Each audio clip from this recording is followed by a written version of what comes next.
Bu Riko, Rupikah. Halo Bu, Amit Bu. Oke. Buka audionya Bu, buka. Audionya dibuka Bu. Ah, itu baru kalau tadi ya di lawan dari mute al maut ya.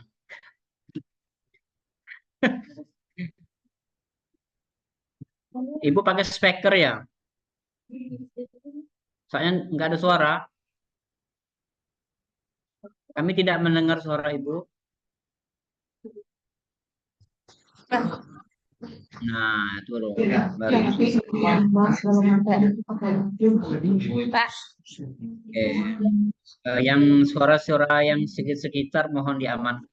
Kasih makan sore Bu. sekitar mau diamankan. Kasih makan. Suara di Demi sekitar mau diamankan. Sekitar. demi mendukung Ibu ujian. Sehat Bu. Pak, Bagaimana pembelajaran sebelumnya Bu? Pembelajaran baik Pak. sebelumnya gimana kabarnya? Alhamdulillah baik Pak. Teachingnya lancar. Alhamdulillah lancar Pak. Nah, itu yang penting ya Bu. Ya Yang Pak. penting ngajar is okay. Selalu senang itu. Di mana ngajar Bu? Di Aur Gading Pak, Batin 24. Gimana Bu? Di SD Aur Gading, Batin 24. 24 Padang Hari. Ya Pak, petang hari. Oh kita ini Padang Hari semua ya Bu? Ya Pak. Oke baik. Ibu ngajar semua kelas 1 sampai 6. Ya Pak. Iya lah kamu Berarti pengalaman Ibu luar biasa ya. Ngajar semua tingkatan pasti tahu itu perbedaannya. Kayak saya Pak. Perbedaan kelas 1, kelas 2, kelas 3, kelas 4. tahu lagi. Tidak Bu ya. Pasti ya kan Bu. Ya Pak. Ada suara-suara mengganggu Bu. Agak ini.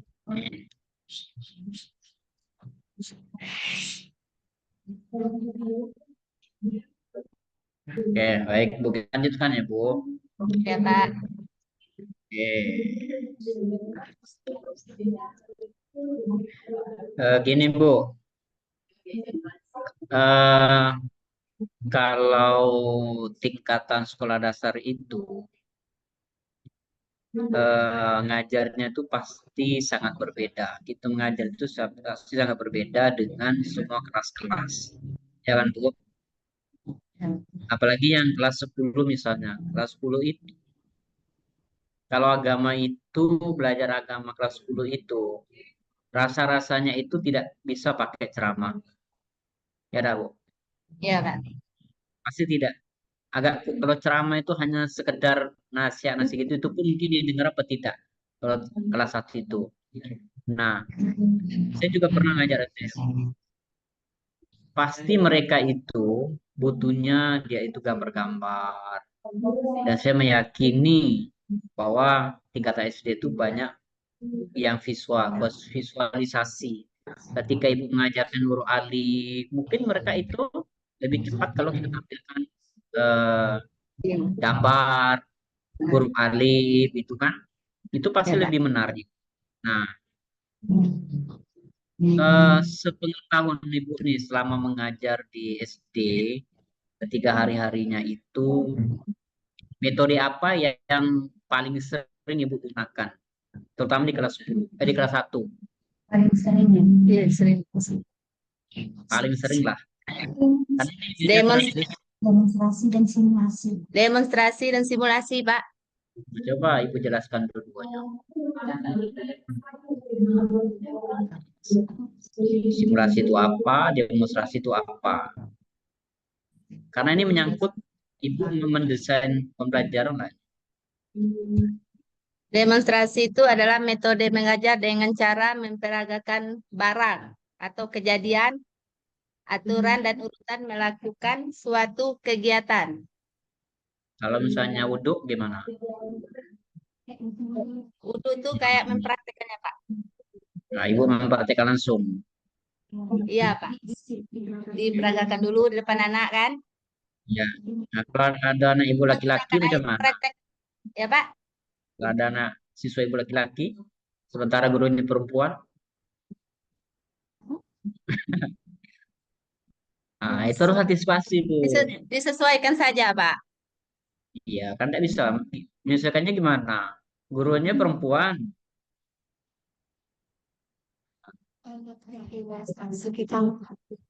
Anak yang demonstrasi itu kita memandunya, Pak. Kayak mana cara berwudhu tadi. Yang berwudhu yang benar. Nah, kalau beda dengan simulasi,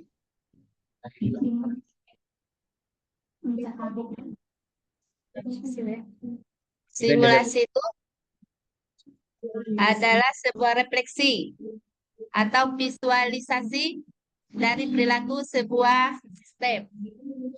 situasi gini, nah, Bu. Simulasi. Kita ini mobil kada ya. Mobil kada kita nih. Disimulasikan saja, Pak, tanpa menggunakan air. Iya, betul. Nah, apa beda dengan yang tadi itu, demonstrasi itu? Demonstrasi tadi. Nah, harus jelas Praktek perbedaannya. langsung ya, Pak. Praktek langsung. Iya, betul. Dua-duanya praktek langsung. Ya. Jadi itu harus harus bisa dibedakan, Bu. Harus ini. Jadi tujuan pembelajaran yang kita desain itu bisa cepat tercapai. Karena memang harus begitu, tidak bisa kita coba anak wudhu dari ini tidak bisa. Ya, Pak. Harus langsung praktek biar cepat. Kalau misalnya kita ini salah, misalnya gini nih, ibu mempraktekkan di sekolah begini, terus di rumah melihat bapaknya kok lain, nah pasti protes. Yang diikuti siapa? Gurunya apa bapaknya? Kalau di rumah ikut bapak ya. Jarang ikuti bapaknya. Ya, kan ikut bapak Kalau di misalnya rumah. gini, ibu ngasih PR ke anaknya. Ya. Nah kalau kerjakan ini, ada macam itu kata ibu guru katanya. Kata ibu guru tuh begini, ada percaya dengan orang tuanya bu, dengan gurunya. Malah dengan gurunya itu dipercaya. Jadi itu harus jadi itulah namanya Bu, pembelajaran berdiferensiasi. Bu ya. Ya, Pak. Ya, Pak. Harus belajar gitu. Nah, jadi metode yang kita gunakan itu harus tepat. Eh, ini selanjutnya Bu. Ada suara yang ini ya Bu, bisa tidak dikondisikan? Suara. Iya. Bisi-bisi lah. Bisa mendengar. Gitu. Jadi gini, Bu. Kemudian Bu, barangkali yang sangat mendukung ya Bu, untuk terus-menerus berkesinambungan ya Bu, pengembangan profesional. Kita ini tidak hanya sebatas hanya mengejar sertifikasi ya Bu, tapi kita punya tanggung jawab besar Bu ketika sudah sertifikasi. Kita menerima. Nah, banyak yang sudah sertifikasi itu guru-guru kita ini Bu, hanya sebatas sertifikasinya itu habis selesai PPG sudah lah wassalam. Dan ada lagi nak belajar, nah gitu nah. Nah apa yang dia lakukan besok nih? Saya nak tagih janji besok. Mana tahu besok ketemu dengan saya. Saya sering keliling kabupaten kota. Mana tahu ketemu dengan saya besok. Insya Allah berkelanjutan Pak sampai besok Pak, sampai selesai. Apa yang ibu lakukan? Apa yang lakukan? Diterapkan terus Pak. Iya Mudah-mudahan. betul. Apa yang ibu lakukan?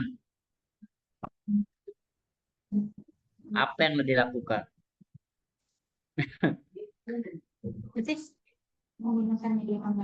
Menggunakan media pembelajarannya Pak. Ya. Dan untuk mengembangkan profesional ini, Bu, itu kan Itu pembelajarannya. seminar, kayak Ah, seminar. seminar, itu seminar. Bukan Ya. seminar ini, Bu ya, seminar tentang terkait dan relevan dengan tugas kita. Misalnya jangan kalau misalnya mengikuti seminar cara bertanam sawit, nah itu udah relevan di kita Bu, di pembelajaran. Mungkin ada sawit boleh lah, tapi tidak relevan dengan Boleh, boleh gitu ya. Jadi workshop juga Bu harus diikuti. Workshop. Itu salah satu tanggung jawab kita loh, Bu. Ya. Tidak semudah yang dikatakan, gitu ya. Jadi begitu juga dengan Bu yang lain-lainnya juga dikembangkan. Karena memang harus tujuan pembelajaran yang kita rancang itu memang harus menyentuh kepada peserta didik karena pelajaran itu berpusat pada peserta didik. Kita ini cuma fasilitator, loh. Jadi siswanya lebih banyak di situ. Jadi ketika mendesain pola pembelajaran, terus perhatikan tentang keragaman gaya belajar siswa. Dari saya gitu Bu, mudah-mudahan bisa dipahami dan saya silakan ke Pak Edi. Sekarang Makasih bisa Pak. bahasa suaranya Bu. Makasih Pak. Oke.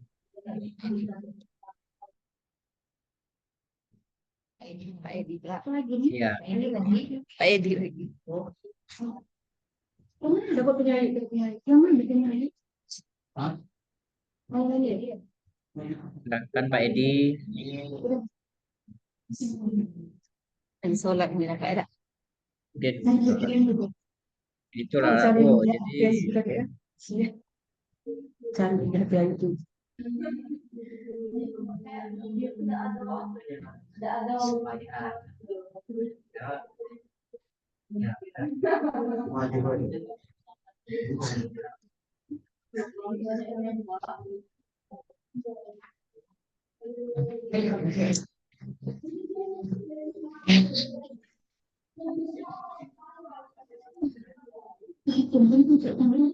Pak Edi, silakan.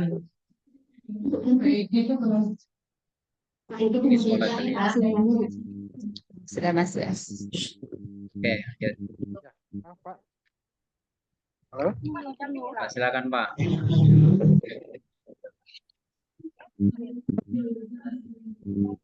Suara saya Pak. Dengar Pak, dengar.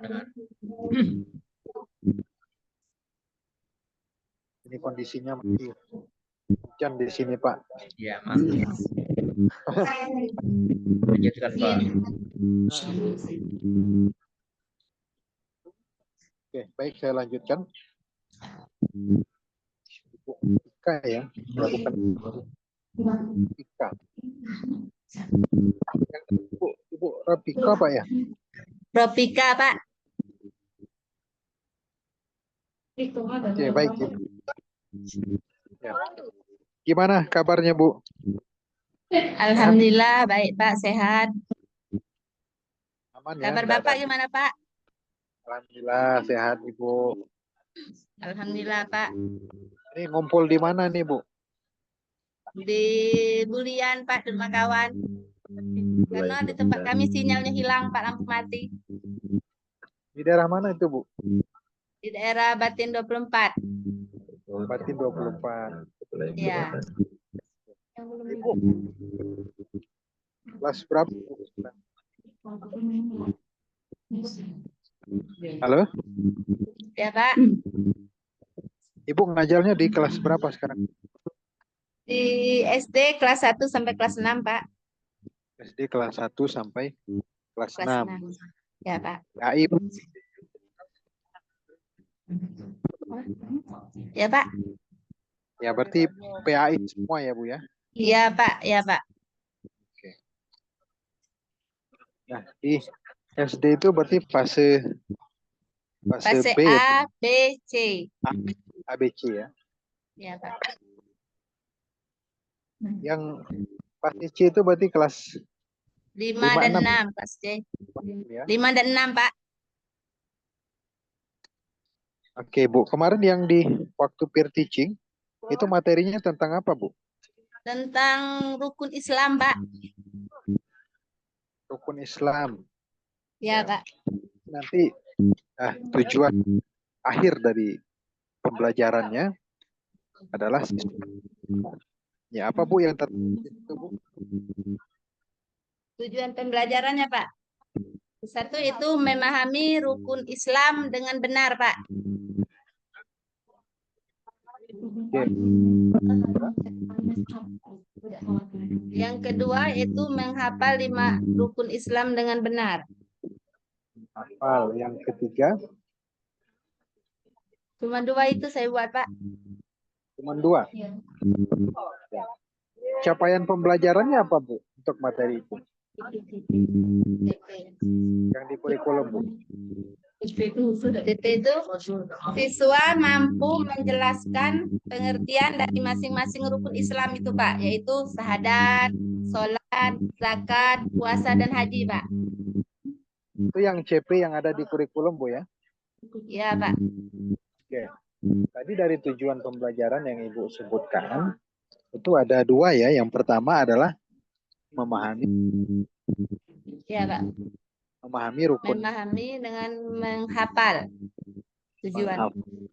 Nah, kira-kira yang sesuai dengan CP.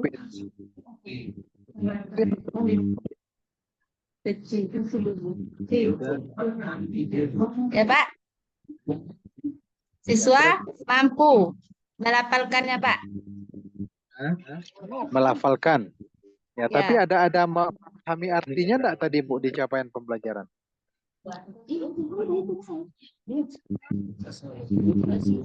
Yang pertama dia menjelaskan, Pak. Oh gitu ya. Kepada Ya. bentar ya. 1, 2, 3. Kepada kamu sekarang Yang di capaian pembelajaran itu, Bu. Yang di capaian pembelajaran itu tadi kan Ibu cek di kurikulum, Ibu, ya. Ya. Ini apa tadi, Bu? Siswa Mampu menjelaskan arti, ya. pengertian dari masing-masing rukun Islam. Yang 5 itu, Pak, syahadat, sholat, zakat, puasa, dan haji. Ya. Artinya yang pertama misalnya syahadat itu, ya. Ya, Ya, nanti Pak. mereka sebutkan artinya, menjelaskan artinya apa. Ya. Tujuan pembelajaran itu masuk yang nomor berapa, Bu? mungkin ada yang tak kebaca WA.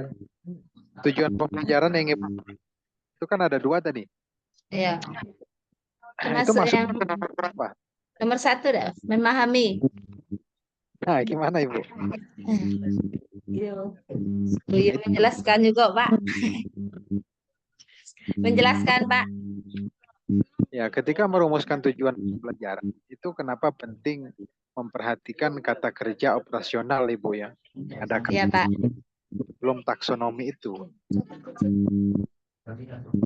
Ya, supaya apa? Supaya memang terukur, Bu. Ya. Bunyikan di situ memahami. Ya, memahami itu kan enggak termasuk ke dalam kata kerja operasional. Ya, ya. Ibu bisa ganti nanti sesuai dengan Ya, Pak. sagihan. Ini menyebutkan atau menjelaskan. Menjelaskan. Kalau ini mungkin lebih tepatnya menjelaskan, ya, tujuan Ya, akhirnya. Ya, siswa menjelaskan menjelaskan makna dari masing-masing rukun rukun. itu. Kan itu kan, Bu. Ya, Pak. Nah, sehingga nanti sejalan relevan antara capaian pembelajaran yang ada di kurikulum dengan tujuan pembuat. Asesmennya kan juga lebih mudah nanti, Bu. Ya, kalau di tujuan pembelajaran kan siswa mampu menjelaskan makna dari rukun Islam, berarti asesmennya apa nanti, Bu, evaluasinya?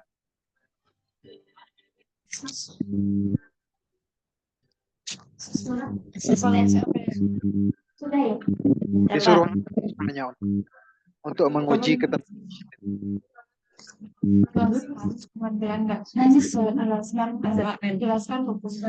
Menjelaskan rukun-rukun Islam, Pak.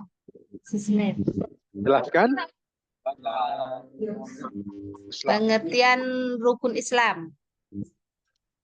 ujiannya bisa tertulis atau harus lisan? Tertulis, Pak. Oke, tertulis, ya. Ya, Iya, bisa Pak. tertulis. Bisa juga lisan, gantung. Ya, bisa lisan, Pak. Cuma ini untuk anak kelas 2 belum bisa lisan, kayak, Pak. Ya, itu makanya harus menyesuaikan. Ya, kalau Ya. asesmennya dia dua-duanya bisa lisan, bisa.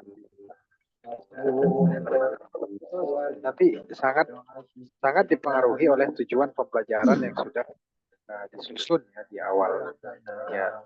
Ya, Baik, Pak. selanjutnya eh,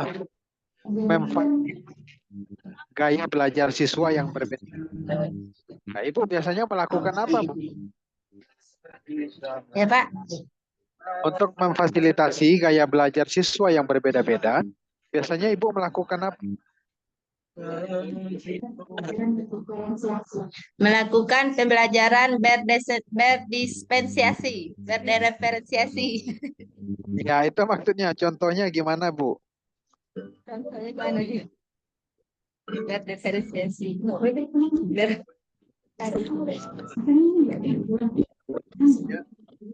Pelajaran Diferensiasi, Diferensiasi. Nah, itu baru benar. bahasa Inggris memang. Differentiated learning ya. Belajar.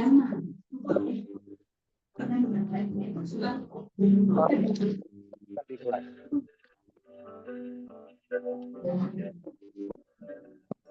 Contoh ini diferensiasi.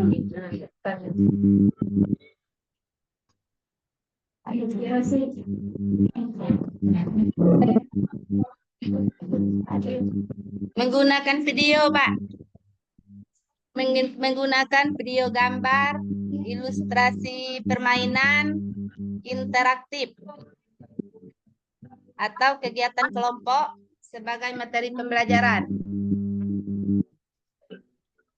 Untuk mengakomodasi keberagaman peserta didik, Pak.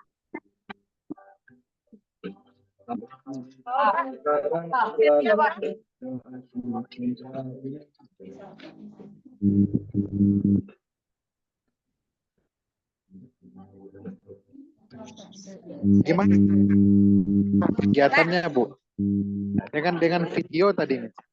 Ya, Video itu untuk memfasilitasi perbedaan yang seperti kamera, Pak. tadi Ibu menyebutkan video ya. Ya, video. Nah, video itu digunakan untuk memfasilitasi perbedaan yang seperti apa? Anak yang anak yang visual menggunakan video. Untuk anak yang visual menggunakan audio, video. Yang audio Nonton video gimana, Bu? Menonton video melalui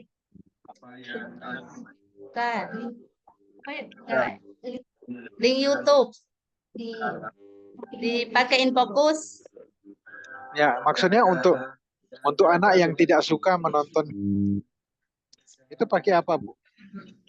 Kalau anak yang tidak suka menonton, tidak semua.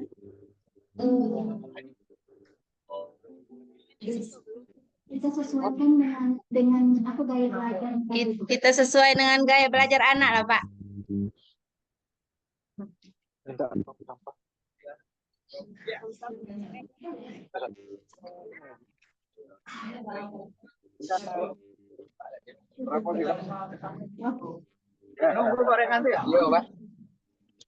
Ya, Pak.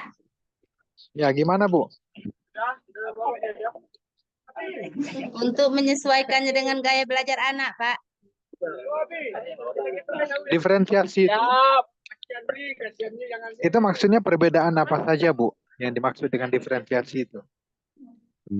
Apakah gaya belajar saja atau ada yang lain, Bu?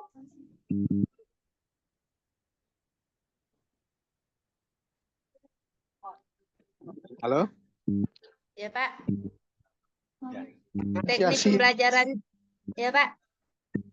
Yang maksud dari berdiferensiasi. ya, apakah hanya perbedaan dari segi gaya belajar atau termasuk yang lain juga, Bu? Apa lagi Ya, yang contoh lain? Yang lain juga, Pak.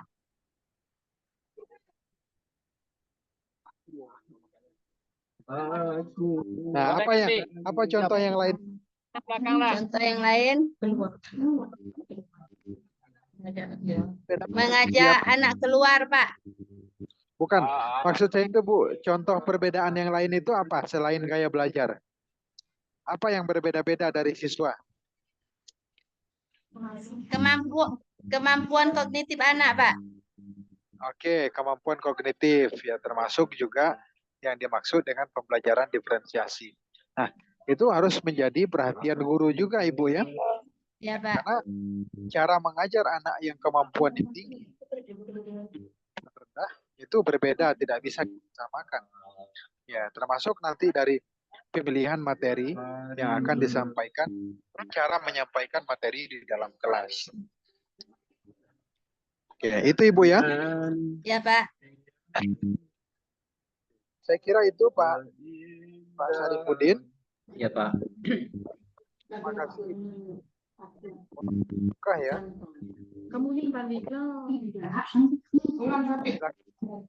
Oke, silakan Bu di stop rekamnya.